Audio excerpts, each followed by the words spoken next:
ఢిల్లీకి వెళ్లి లిక్కర్ స్కామ్లు చేయట్లేదు, రాష్ట్రానికి నిధుల కోసం వెళ్తున్నామని పరోక్షంగా రేవంత్ రెడ్డి మీ పార్టీపై విమర్శించారు. దీనికి మీరేం చెప్తారు?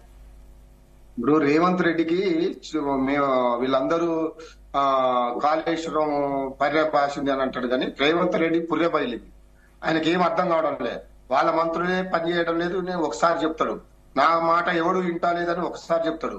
రేవంత్ రెడ్డి కుర్చీ కాపాడుకోవడానికి కోసం ఇక్కడ నుంచి కప్పంని ఢిల్లీ పెద్దలకు, రాహుల్ గాంధీకి, ఆ పార్టీకి అందించడం కోసం నానా ఇబ్బందులు పడుతున్నాడు. దాంట్లో తలమునకలై ఏం మాట్లాడుతున్నాడో ఆయనకు అర్థం కావడం లేదు. నేను ఒకటే అడుగుతున్నాను, మిత్రుడు మాట్లాడుతూ బీఆర్ఎస్ పార్టీ సతికిల వల్లేదు, బీఆర్ఎస్ పార్టీ శక్తి ఏందో ఇప్పుడు అర్థమైంది ప్రజలకు. అది మర్చిపోతున్నారు. రేవంత్ రెడ్డి ఫస్ట్ బేసినట్టుగా ఈ తెలంగాణ ప్రజలకు క్షమాపణ చెప్పాలా. నేను అన్నాను, బడే బాయ్ అన్నాను, తెలంగాణకు చాలా గొప్పగా సాధిస్తారు అనుకున్నాను, కానీ బీజేపీ నుండి మేము నిధులు తేలేకపోతున్నాము, మమ్మల్ని క్షమించండి అని ఫస్ట్ తెలంగాణ ప్రజల్ని క్షమాపణ కోరాల రేవంత్ రెడ్డి. సరే, బీజేపీ ఎంత దుర్మార్గ పార్టీ తెలుసు, ఇప్పటికైనా మీకు అర్థం కావడం లేదు. మీకు దమ్ము ధైర్యం ఉంటే రెండు పార్టీలు రేపు ఎన్నికల్లో బీఆర్ఎస్ పార్టీ కంటే ఒక్క సీట్ అయినా ఎక్కువ తెచ్చుకోవడానికి దమ్ముంటే చూద్దాం.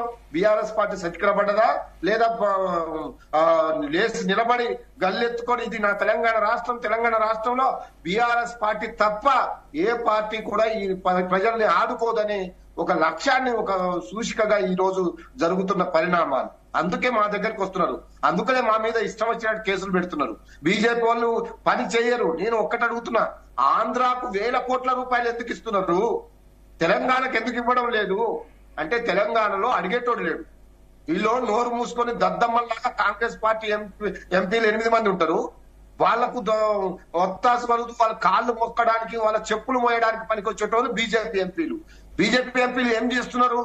కేంద్రంలో మా ప్రాంతానికి ఒక ప్రత్యేకమైన ప్యాకేజ్ కావాలా, లేదా ప్రాజెక్ట్ కావాలా, ఒక్కటన్నా ఉన్నదా, వచ్చిందా?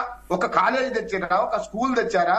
ఒకటి ఏమైనా ఉన్నాయి కూడా తీసుకొని పోతుంటే మాత్రం నోరు మూసుకొని దద్దమల్లాగా కూకుంటున్నారు ఈ బీజేపీ ఎంపీలు. కాబట్టి ఈ రెండు పార్టీల వల్ల ఈ తెలంగాణ రాష్ట్రం అసలు బాగుపడదు. రామ్మూర్తి గారు మరి బీఆర్ఎస్ హయాంలో 10 ఏళ్ల నుంచి కేంద్రం నుంచి ఏం సాధించారు? నేను అదే అంటున్నా, ఈ రాష్ట్రానికి ప్రతి రంగంలో కేసీఆర్ గారు ఉన్నప్పుడు ప్రతి రంగంలో నెంబర్ 1 స్థానంలో నిలబెట్టిండ్రు. కేసీఆర్ పార్లమెంటు సాక్షిగా వీళ్ళే బీజేపీ పార్టీ ఎంపీలే మొత్తం ఈ రాష్ట్రానికి ఏం జరిగిందో, ఎన్నిసార్లు అవార్డులు ఇచ్చారో వాళ్ళే చెప్పారు. అంటే మేము ఆ రకంగా మమ్మల్ని నడుస్తున్న వారికి కాళ్లలో కట్టెలు పెట్టే ప్రయత్నం చేసినా మేము ఎక్కడ తగ్గలేదు. ₹1 కూడా కాళేశ్వరం నుండి అడగలేదు, మేము కేంద్రం నుంచి ఇవ్వలేదు. అలాగే మిషన్ భగీరథ, మిషన్ కాకతీయ ఎక్కడ కూడా రూపాయి ఇవ్వకుండా కూడా మన దగ్గర నుంచి ఎలా నిధులు సంపాదించాలో తెలుసు. కేసీఆర్ గారు ఒక దృఢమైన సంకల్పంతో ఐటీ కంపెనీలు తీసుకొచ్చి అభివృద్ధి చేసి తద్వారా తెలంగాణ రాష్ట్రాన్ని బ్రహ్మాండంగా నెంబర్ 1 స్థానంలో తీసుకుపోయిన ఈ తెలంగాణ రాష్ట్రాన్ని ఇప్పుడు మళ్ళా కుదేలు చేశారు.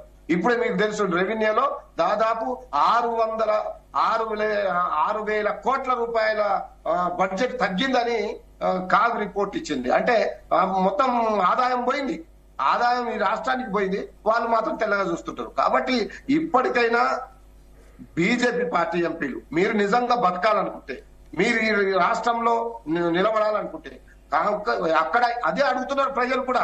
అరే బీఆర్ఎస్ పార్టీ ఎంపీలు లేరు కాబట్టే, అక్కడ అడగడం లేదు కాబట్టే ఈ రాష్ట్రానికి రావాల్సిన నిధులు రావడం లేదు అనేది ప్రజలకు అర్థమైంది.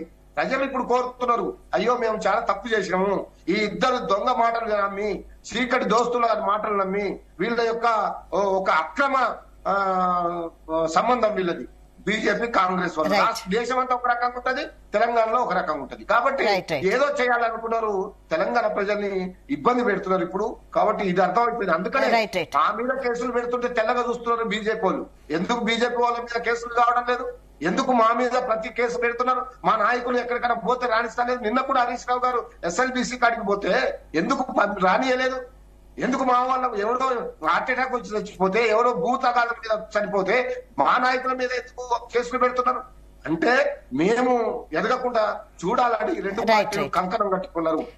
ప్రజలకు అర్థమైంది, మాకు శ్రీరామ రక్ష బీఆర్ఎస్ పార్టీనే కేసీఆర్ గారే అని ప్రజలకు అర్థమైంది కాబట్టే మేము ఖచ్చితంగా నిలబడతాం, ప్రతిపక్షంలో ఉన్నాం. ఈ 3 సంవత్సరాలు వీళ్ళు ఇచ్చిన హామీలు నెరవేర్చేదాకా ఖచ్చితంగా వెంటబడతాం. బీజేపీని, కాంగ్రెస్ ను కూకటి వేళ్లతోటి పీకేసి అంతవరకు వెంకటరెడ్డి గారు మాయ మాటలు ప్రజలకు అర్థమైంది కాబట్టి ప్రజలు బాధపడుతున్నారు. ప్రజల పట్ల